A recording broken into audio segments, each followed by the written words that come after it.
Alexandre Lucas é filho de Raimundo, sapateiro, e Lia, costureira, que é cria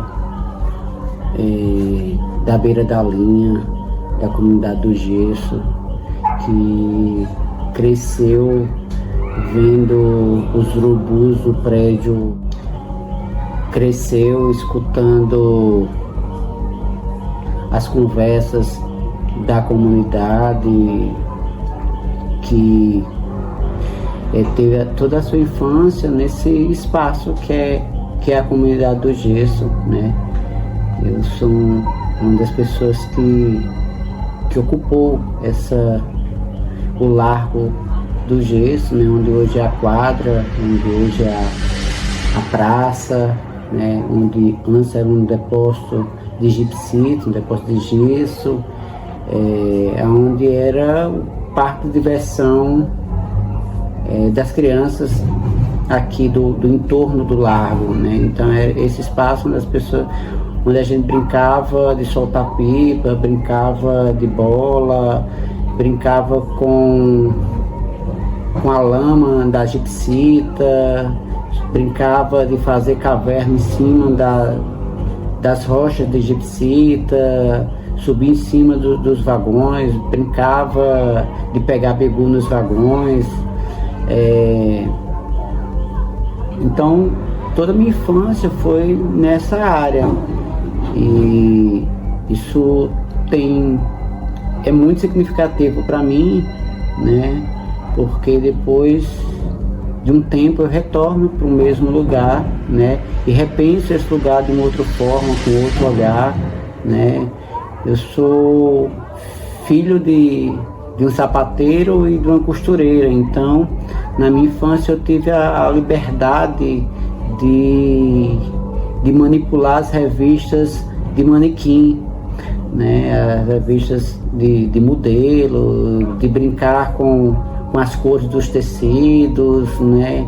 De ver minha mãe produzindo roupas, ver meu pai cortando, colando o couro, fazendo carimbos, né? Então eu cresci nessa ambiência, né? Eu também venho de um lugar onde eu cresci com os tambores das escolas de samba, né? Então eu via confeccionando os instrumentos, via os ensaios da escola de samba, via a confecção dos adereços, das fantasias. Então esses foram os meus primeiros contatos estéticos, né?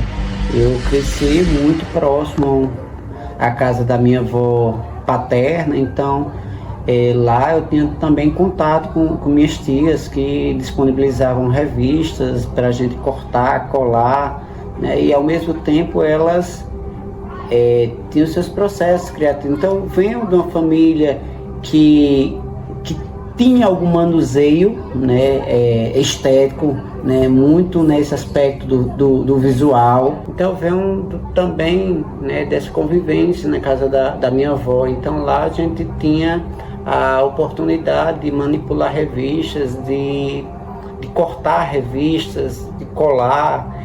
Então a gente brincava muito de fazer colagens e de ter a casa da avó como um espaço de descoberta, de inquietação, de mexer nas coisas, né? De descobrir coisas, de malinar, de desmantelar, né? De dar prejuízo, né? Com uma inquietação da descoberta criativa. Então eu tive uma infância, né? De percorrer muitas escolas, né? De ser muito inquieto nas escolas, né? Meu processo nas escolas foi bem complicado, né? Minha mãe era sempre convidada a ir para a escola, né? E eu passei boa parte da minha infância, né? Nessa inquietação, né?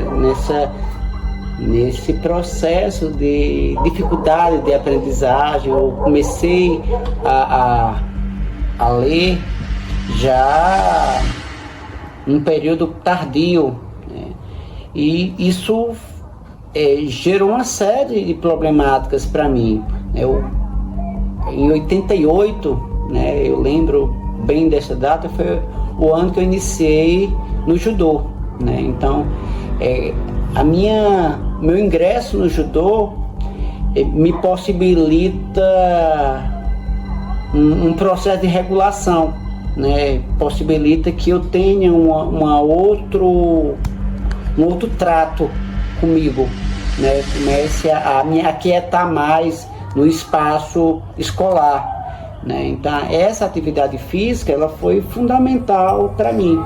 E foi a partir dessa relação com o judô, com as artes marciais, né, que eu começo a criar o hábito de ler, né? Porque nessa fase eu queria ser o ninja, o samurai, né, o lutador de artes marciais. Então, fazer essas leituras me interessava muito. Então, foi a partir de revistas e livros de judô, de karatê, de kung fu, de taekwondo, que eu comecei a criar o hábito pela leitura, né? Noutra fase eu começo a ler outras coisas, eu vou ler sobre misticismo, sobre esoterismo, né? Já na fase da adolescência. E aí depois eu começo a ler sobre arte de rua, sobre pichação, sobre grafite, né? Sobre intervenção urbana, né? Então começo a ler isso. E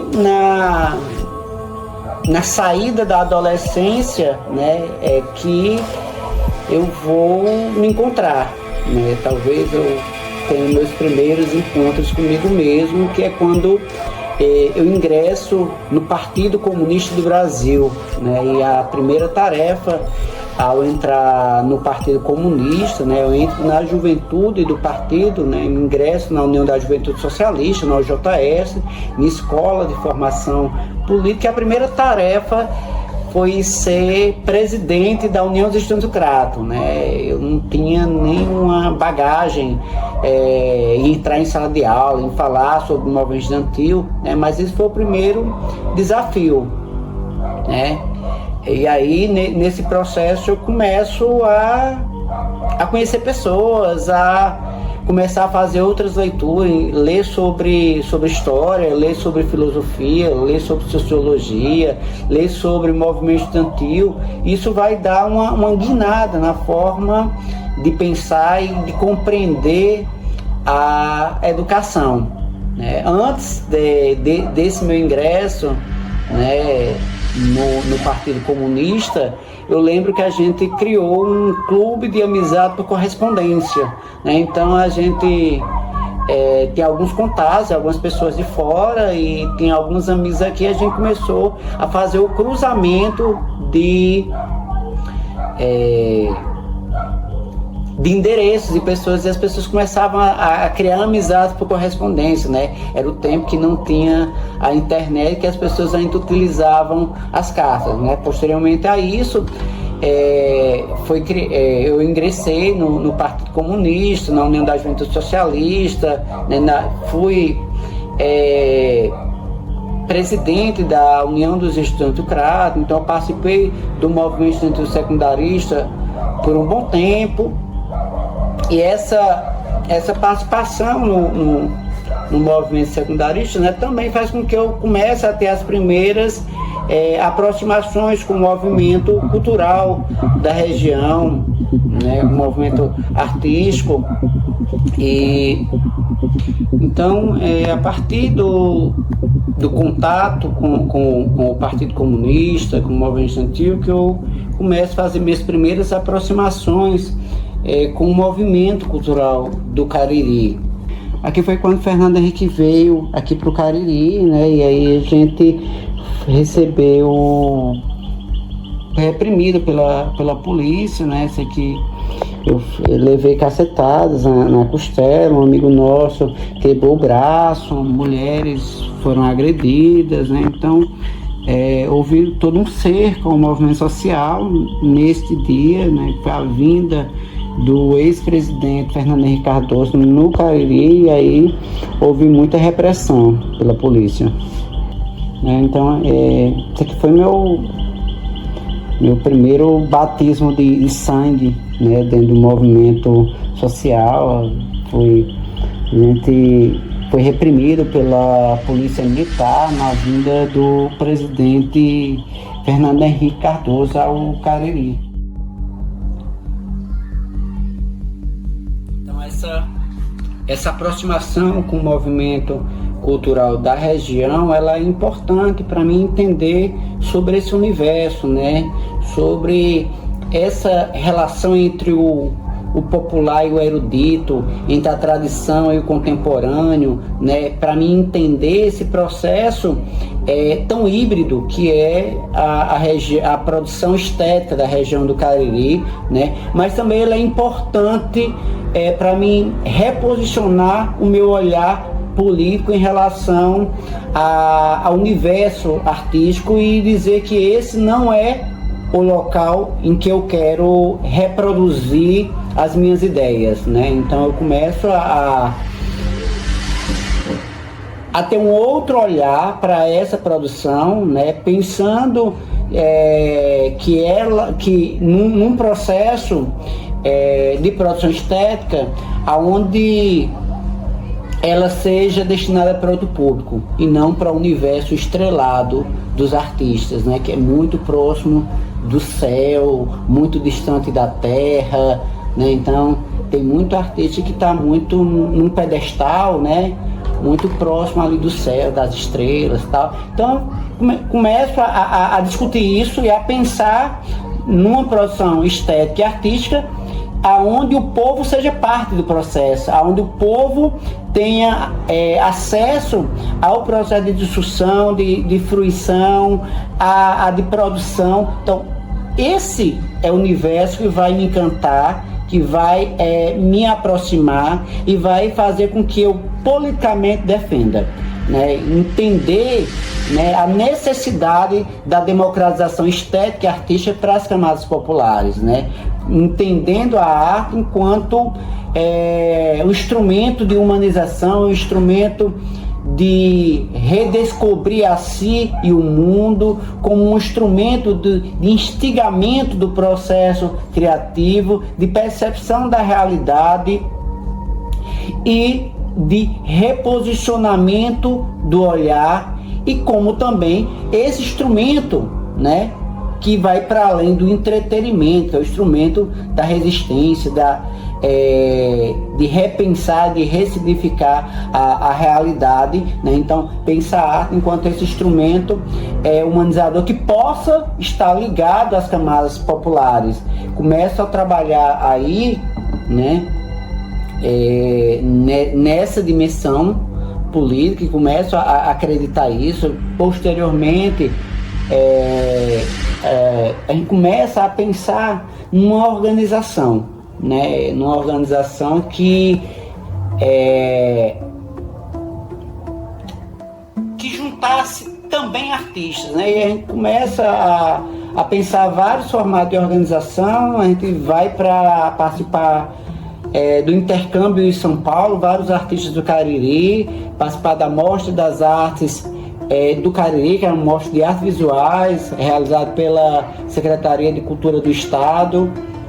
E nesse processo a gente vai junto com Dodora para São Paulo, conhece vários ateliês, a turma vem animada, querendo discutir uma organização, e aí começa a discutir esse formato de organização, mas as ideias eram muito distantes umas das outras. Alguns pensavam que era preciso ter uma organização que representasse os artistas, outros acreditavam que era preciso ter uma organização onde os artistas recebessem subsídio do governo para fazer arte, e outros achavam que era preciso definir politicamente o que seria essa organização, né? E aí nesse processo a coisa não vingou, né? A gente já vinha de um processo anterior que era de denúncia ao descaso do governo municipal com as políticas públicas do município. E quando em 2007 a gente se reúne lá em casa, na minha casa era um espaço de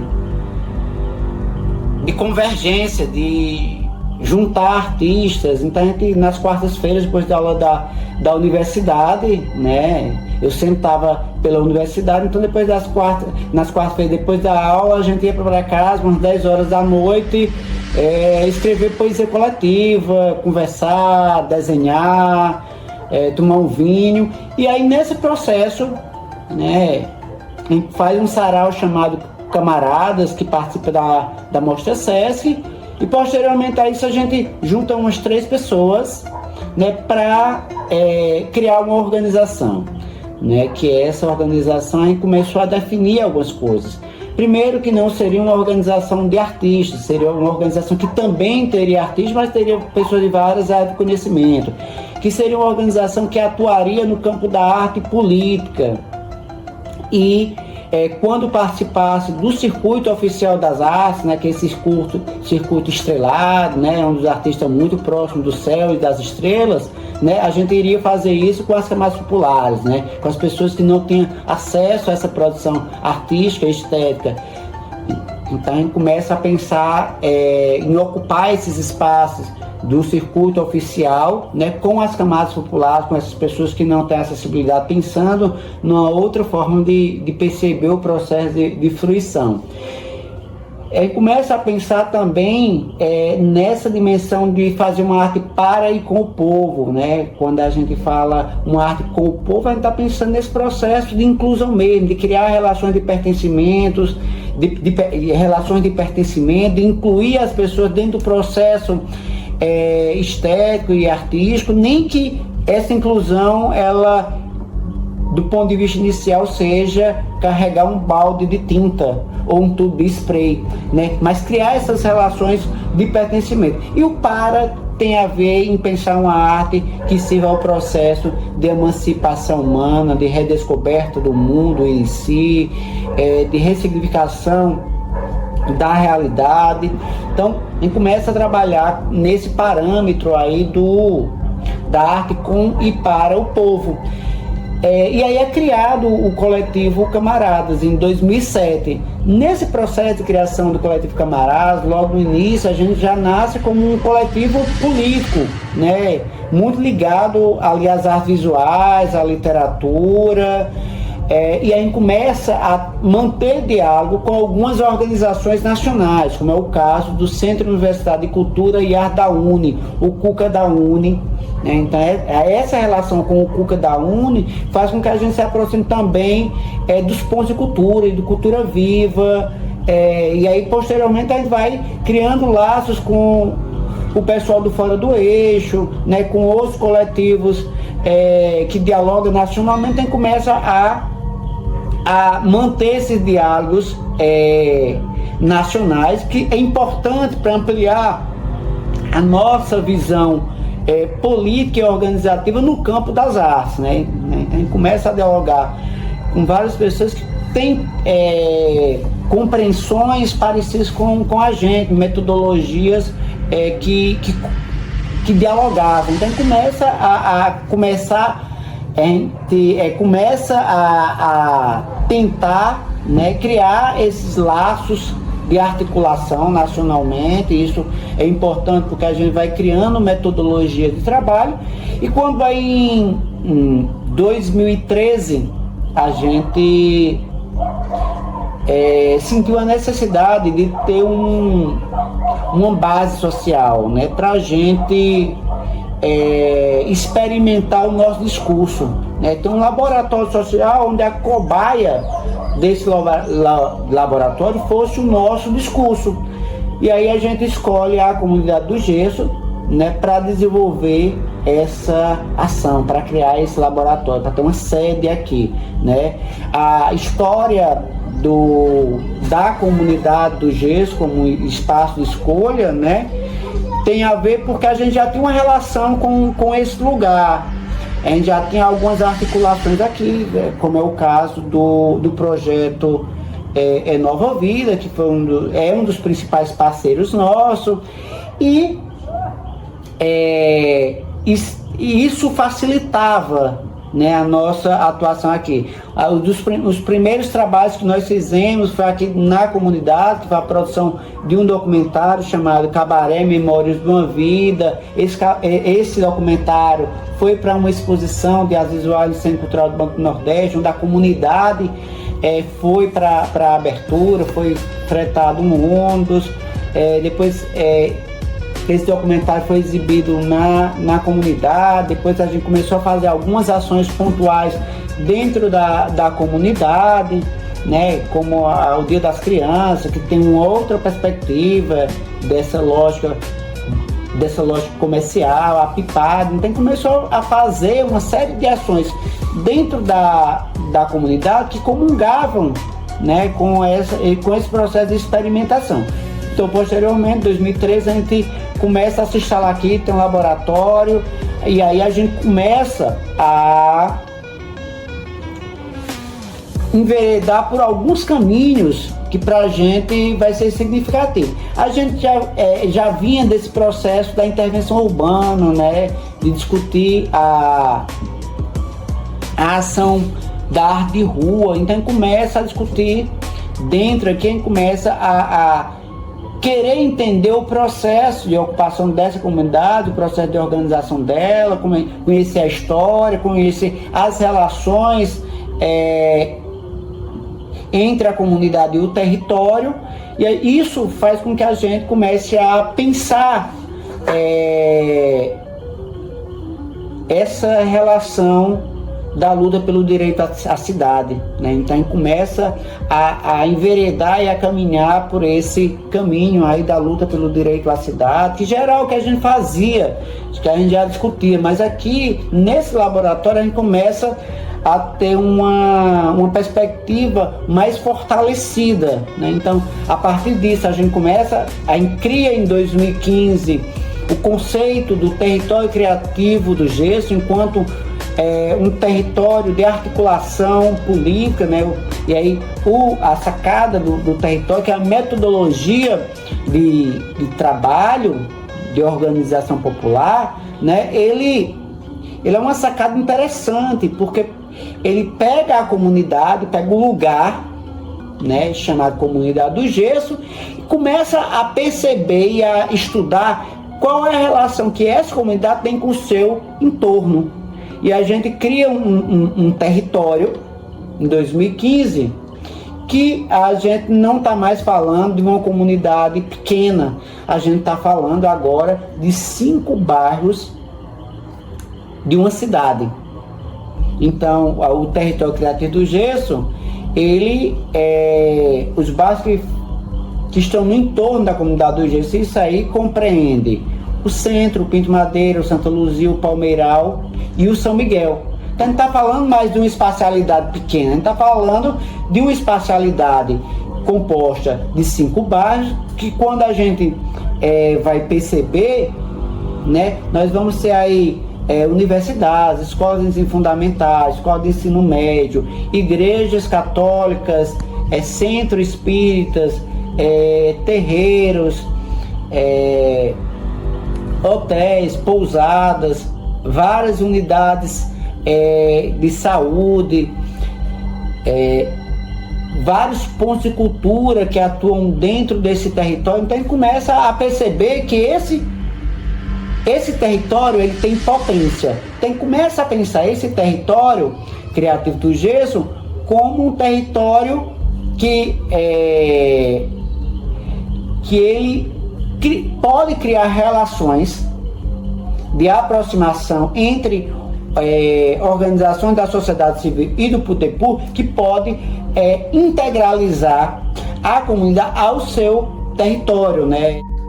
Então a ideia, por exemplo, né, da gente não demarcar espacialmente o que é comunidade do gesso, né, e trabalhar com o conceito de território sem linhas delimitatórias, ela visa criar uma espacialidade não estigmatizada, um território não estigmatizado, né? Então, delimitar espacialmente o que é a comunidade do gesso é reforçar as linhas de estigmatização social, né? E aí, nessa perspectiva que a gente vem desenvolvendo ao longo dos anos esse trabalho, né? A gente trabalha com o conceito de potente e não de carente, né? Percebendo que o nosso trabalho é um trabalho que a gente deve criar uma nova narrativa de lugar, de território, né? Que ao longo dos tempos a gente começa a perceber que é a narrativa da esperança, a narrativa da utopia, a narrativa da imaginação, né? As pessoas não fazem fila, nem nós provocamos essa narrativa das pessoas fazerem filas para receberem cestas básicas, né? Nós provocamos a narrativa que as pessoas fazem fila para ler poesia, né? Então só essa expressão, ela cria um imaginário que não é comum, né? Então a gente vai criando novas narrativas do lugar e do território para que as pessoas percebam que existe a construção da esperança, de que existe processo de organização, que existe um desejo de mudança, que existe uma construção coletiva, que existe a solução que parte do lugar para fora e não de fora para dentro, né? Então isso vai desconstruindo, né, uma narrativa que é muito presente, né, nessas áreas chamadas de periféricas. Uma expressão que eu costumo utilizar, nem gosto, mas é uma expressão didática, né? Pensar uma narrativa que não é essa narrativa dominante, que é a narrativa da criminalidade, que é a narrativa do perigo, que é a narrativa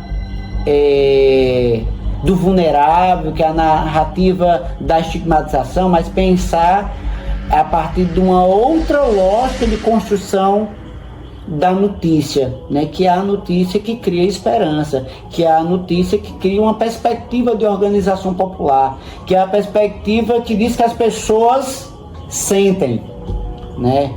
Porque parece que muitas vezes a gente tem que dizer o óbvio, né? Como se as pessoas das camadas populares não sentissem, não mantessem relações de afeto, né? Então é preciso ter esse olhar humanizador, esse olhar afetivo, né? Que ao mesmo tempo é um olhar político, é um olhar revolucionário, é um olhar que vê o outro como potência, que vê o outro como capaz de construir a mudança do seu lugar, né? Então é a partir dessa lógica que a gente começa a trabalhar, né? A gente não quer ser nenhum São Francisco, mas quer que as pessoas sejam os seus próprios Jesus, né? A gente entende que é preciso que as pessoas se vejam como seus próprios Jesus, como seus próprios salvadores, né? Nessa perspectiva de que a mudança não vai vir de fora, a mudança precisa ser construída a partir do seu lugar, da organização entre os seus iguais, né? Porque historicamente nós temos uma violência que é cometida, né, pelas elites econômicas, né, da história da caridade. A caridade sistematizada, ela é uma violência que se comete todos os dias contra as camadas populares. Isso não chega a ser solidariedade, isso chega a ser violência, né? Caridade sistematizada chega a ser violência, porque não consegue fazer com que o outro se veja capaz de transformar a sua realidade, se veja capaz de se organizar, se veja capaz de solucionar o problema do esgoto da sua rua, né? Como se sempre o outro é quem resolvesse os seus problemas, o outro é quem resolvesse o problema da sua farmácia, o outro é quem resolvesse o problema da sua água, o outro é quem resolvesse o problema da sua conta de luz, né? Por quê? Porque isso nos foi ensinado, né? Não nos foi ensinado a nos organizar, não nos foi ensinado a lutar, não nos foi ensinado a criar relações de resistência e de ruptura com esse sistema que oprime e com esse sistema que nos explora.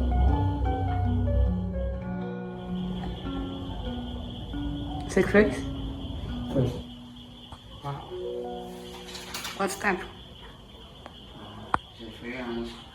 O pessoal juntava para mim, minha mãe juntava, meu pai juntava, meu tio juntava, amigos meus juntavam. Eu fui pensando nesse trabalho. Inicialmente, a ideia era fazer um trabalho mais coletivo mesmo, onde as pessoas juntassem palitos e esses palitos iam formando uma espécie de ninho. A ideia inicial era fazer ninhos e palitos, né? Fazer ninho com palitos que já tinham sido apagados.